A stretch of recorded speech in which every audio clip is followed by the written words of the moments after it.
Studies show us that in 99% of domestic violence cases, victims have been subjected to financial abuse. So for me and for you, building a healthy relationship with money is a very important part of the healing journey. Financial abuse involves controlling a victim's ability to acquire, use and maintain financial resources. You may have been prevented from working or had your money restricted or stolen by the abuser. Rarely do victims have complete access to money and other resources. And when we do have money, we often find that we have to account for every penny we spend or be subjected to subtle questioning or implication that we are doing it wrong, whatever it is. The forms of financial abuse vary from situation to situation. Sometimes an abuser will be subtle and use manipulation, while others will be more overt and demanding and use intimidation to get money. In the end, the goal is always the same: to gain power and control in the relationship.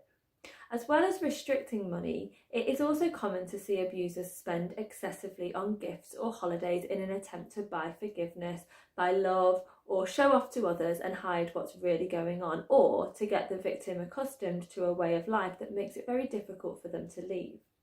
Financial abuse is one of the most powerful methods of keeping a victim trapped in an abusive relationship.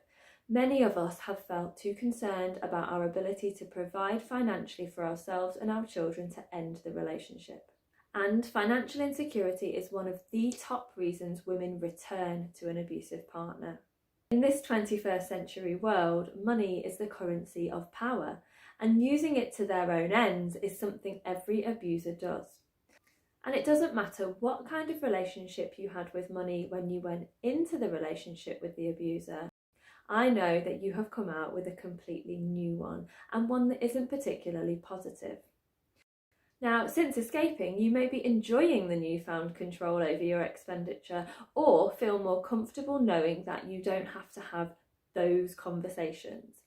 But chances are, if you shared a house, a business, or have children together, you are still connected financially in some way. And since money, like everything else, is energy, that energetic tie is not good for your healing. In order to address our relationship with money, we're going to need to do a few things, and one is to take the sting out of thinking, talking and dealing with it. Like with every other topic we've covered and everything we approach, we're going to start with education. Having a better understanding of money is going to naturally make you feel more confident. And one of my ultimate goals, and with everything I do when it comes to supporting survivors, it's all about empowerment, and money is linked to this. I want every one of you to be able to take that alimony, that maintenance or that child support payment, if it exists, and smile as you instantly transfer it into a separate savings account ready for when your kids want to buy their first car or go to university or towards a house. Whatever it is, I want you to be so financially secure and free that you don't depend on a penny of the abuser's money. And instead of waiting for it to come in or having to ask for it, argue about it, or take legal action just to get it, I want you to be able to transmute any negativity around money into positive energy. And it doesn't matter what your individual financial circumstances look like right now. Know that they can and will change. But like with everything, you've got to be an energetic match for the thing that you want to attract. And so if you're vibrating in a place of scarcity, or if you're clinging onto the belief that you're not worthy of wealth, or that money is the root of all evil, or that your dreams of being financially secure went with the end of the relationship, I have come into your life right here, right now, to tell you that you can have anything you want. And the most amazing thing about being a survivor is that because of everything you've been through, you are even more qualified to make this happen.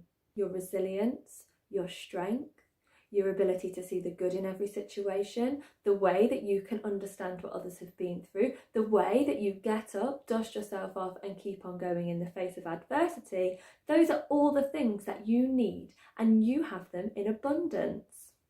So for today's topic, we're going to start with some money basics and some budgeting techniques. Then we're going to dive a bit deeper into the money blocks and limiting beliefs that might exist, and how the story that you've been telling yourself about money has affected your relationship with it. This stuff is really powerful, and for me and everyone else who has really taken hold of their relationship with money and the beliefs they hold around it will tell you, the more of this work you do, the more you unblock and the more you attract. I left my abuser, my home, my business and my life with £63.94 in the bank. I was pregnant and at a complete loss as what I would do to earn any money. I applied for the government benefits that I was entitled to, and I vowed to myself, my daughter and my unborn baby that never again would we rely on anyone else to support us, and that I would use the time I spent relying on the government handouts to lead by example, use this time to build a business, doing something that I am good at and is aligned to who I truly am, live out my purpose and do everything I could to create the life I knew we were destined for. And here I am today, with considerably more money in the bank, a thriving business that supports women to recover and heal from domestic abuse and supports them to do exactly whatever it is that they've always dreamed of. Become a nurse, grow their existing business or side hustle into a full-time, high-profit yielding business, or build their own new business that takes their own experience, their own skills and their own story to provide support and value to others who may have been in the same place that they were and need some help navigating the path ahead.